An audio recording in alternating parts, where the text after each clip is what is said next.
Yeah, no, cold now.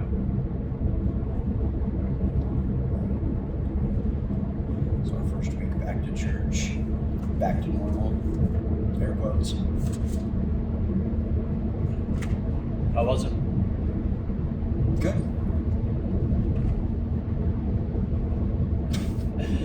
Oh, wow. Yeah. It was good. It is good. So we missed last week, so we didn't get to talk about. You were sick all week last week. Talk about the gathering chapters, the first commandment to gather.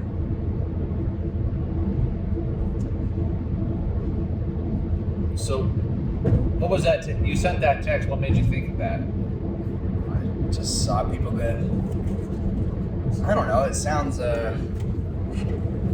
okay, so I preface this by, like, I'm not like that guy that sits around and, like, watches for, like, what people are doing wrong or anything, right? Like, Right. And, like, to each their own, like, I respect that. Like, I honestly, like, doesn't change my opinion about anybody, but it was our first week back with a specific command to wear masks, and there were people that weren't.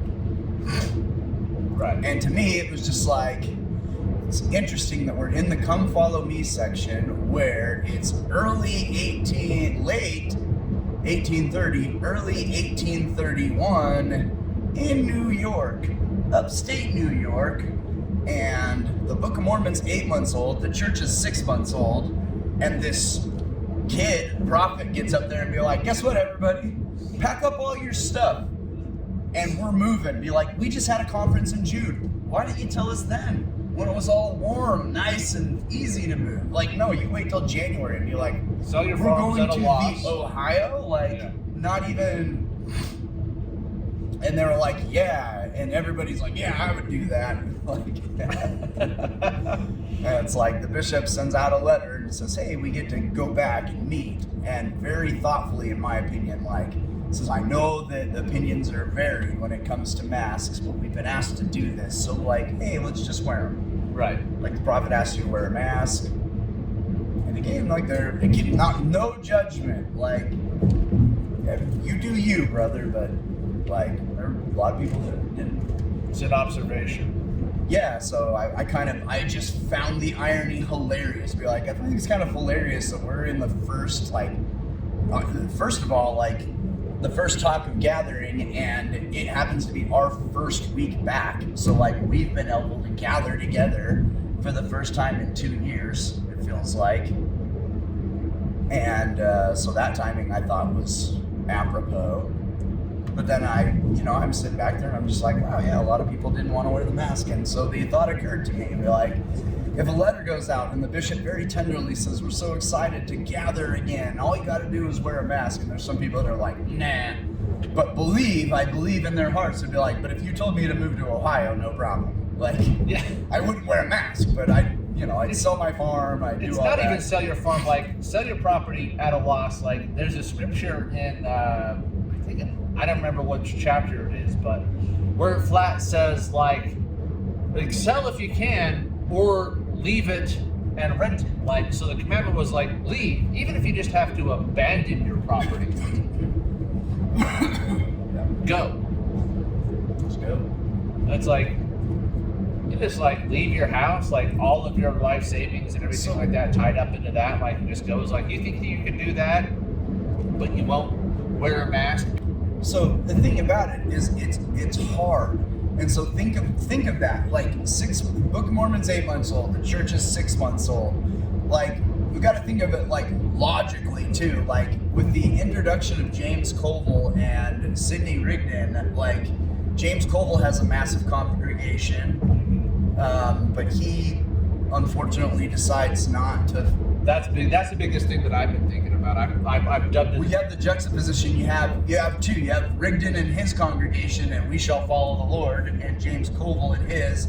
And because he didn't want to lose his status among his community, like, he kept his flock.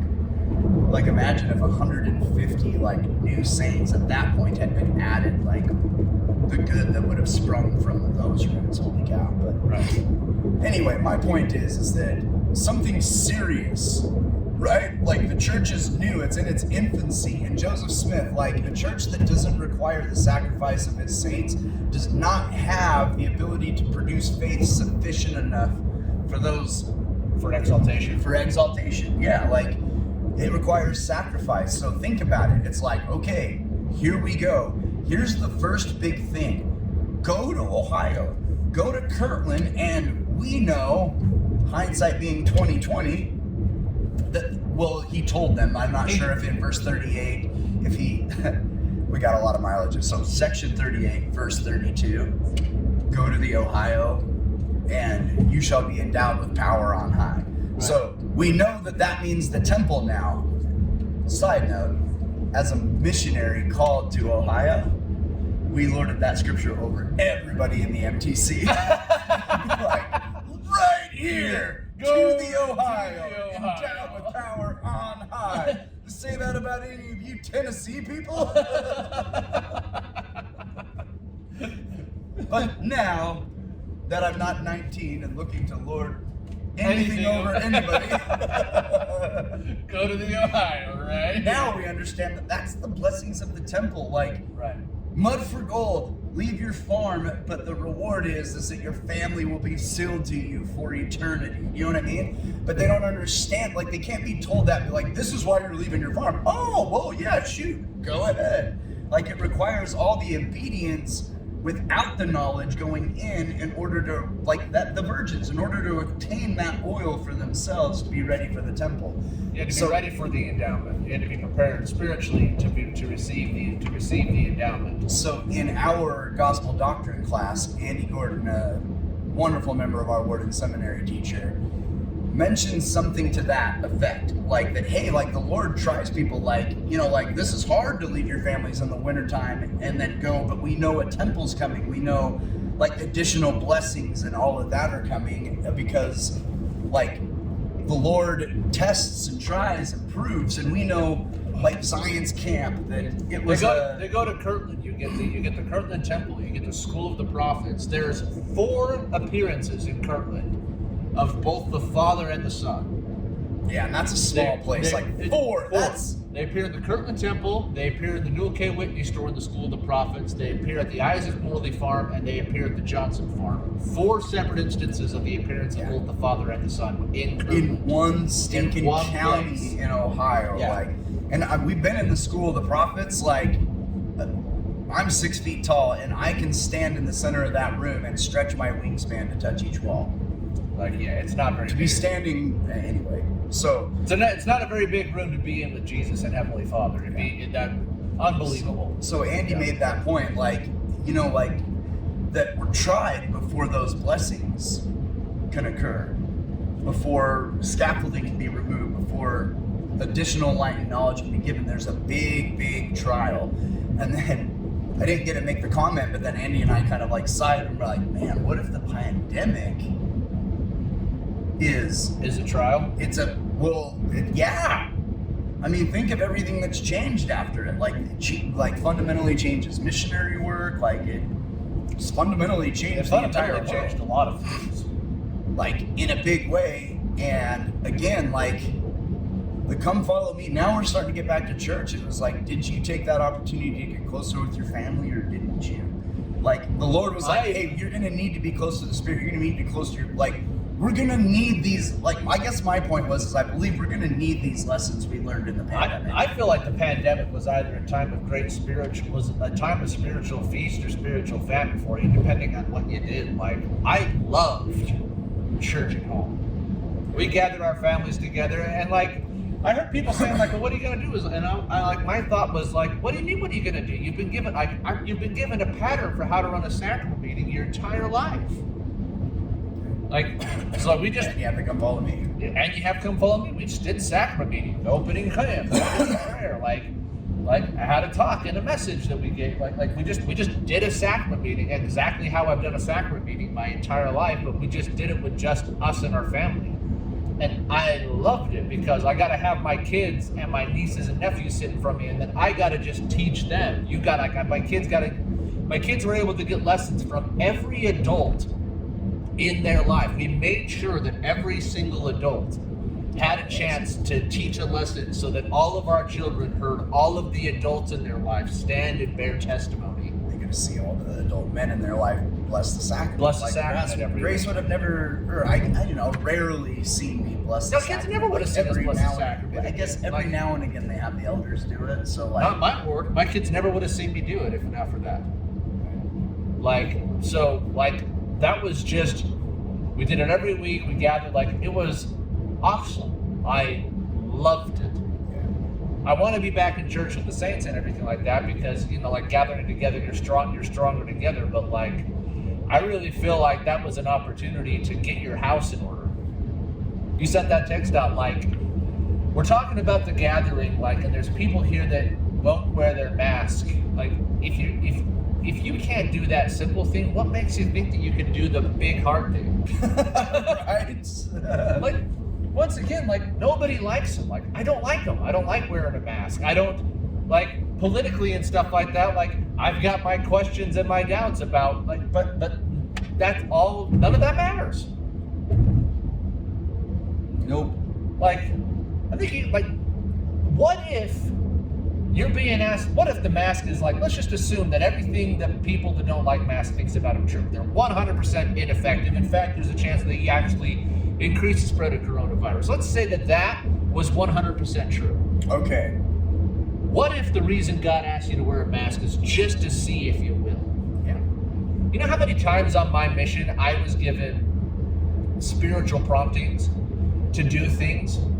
And one time, for example, I was driving down, driving through the farmland in South Carolina and saw this guy out in the field.